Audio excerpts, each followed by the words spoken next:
kind of pomp and majesty of Dany's arrival. It just felt like the natural place to start the season. The arrival was a way to capture what was at stake for Dany and for Jon. Looking back to the very beginning and how young Maisie was back then and wearing the Stark soldier's helmet falling over her head, and she just looks like this little kid. And now she's a grown woman and she's there watching again, but this time she steps aside to let a little kid come in to watch because she remembers how thrilling it was. It's a whole new procession, and so instead of Robert arriving with Queen Cersei and Jaime Lannister and the Hound, it's Daenerys coming with Jon Snow. I don't think the North is the most welcoming place to outsiders. Dany's smart, she senses that distrust, and she's gonna make the best of a bad situation, but that doesn't mean that she likes it or she's happy. When you're doing something good for people and you get met with what Sansa gives her, and they meet in the courtyard, it's understandable that she would be upset. We've been with these characters on a pretty regular basis all the time for the past however many years. The fact that they're coming back together again for the first time means more to them than it may mean to us. The Lady of Winterfell has a nice ring to it. So does Hand of the Queen. Depending on the Queen, I suppose.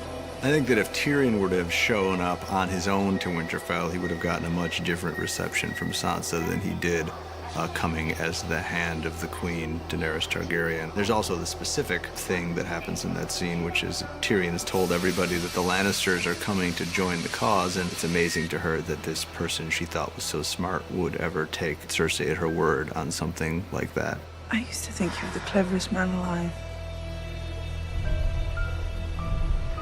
How did you survive a knife through the heart? I didn't.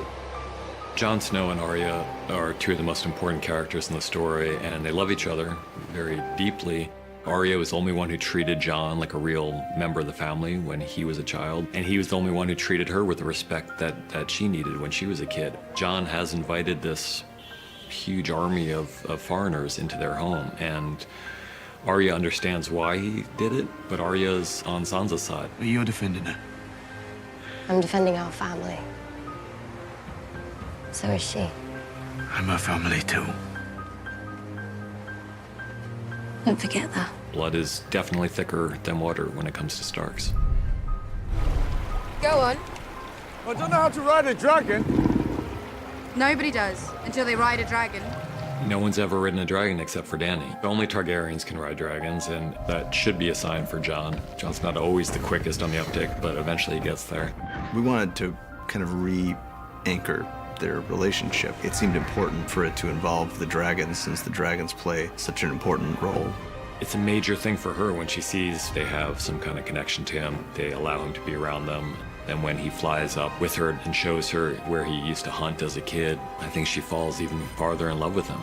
Seeing Jon and Dany on the dragons together, it's a Jon and Dany moment, but it also seeds in the idea that these creatures will accept Jon Snow as one of their riders. Don't be afraid.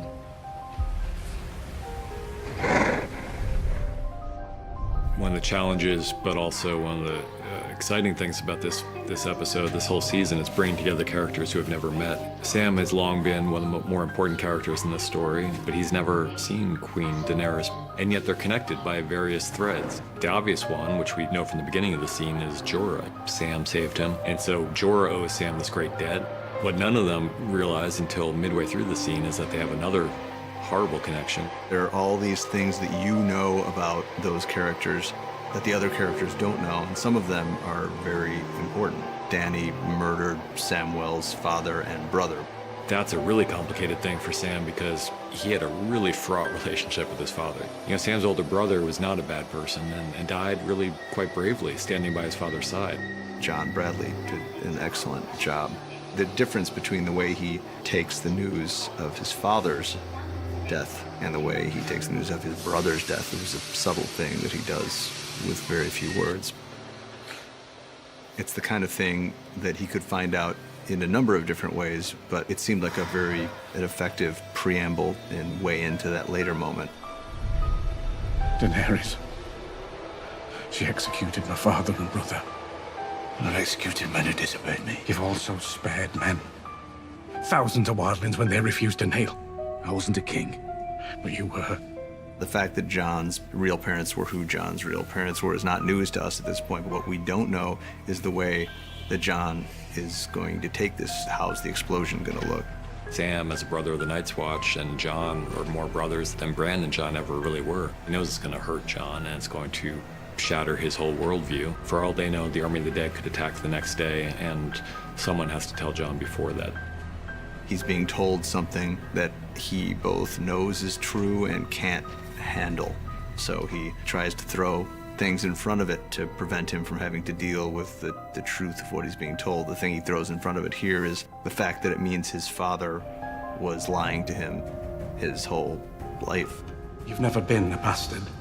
You are true heir to the Iron Throne. The truth that Samwell tells Jon is probably the most incendiary fact in the entire world of the show.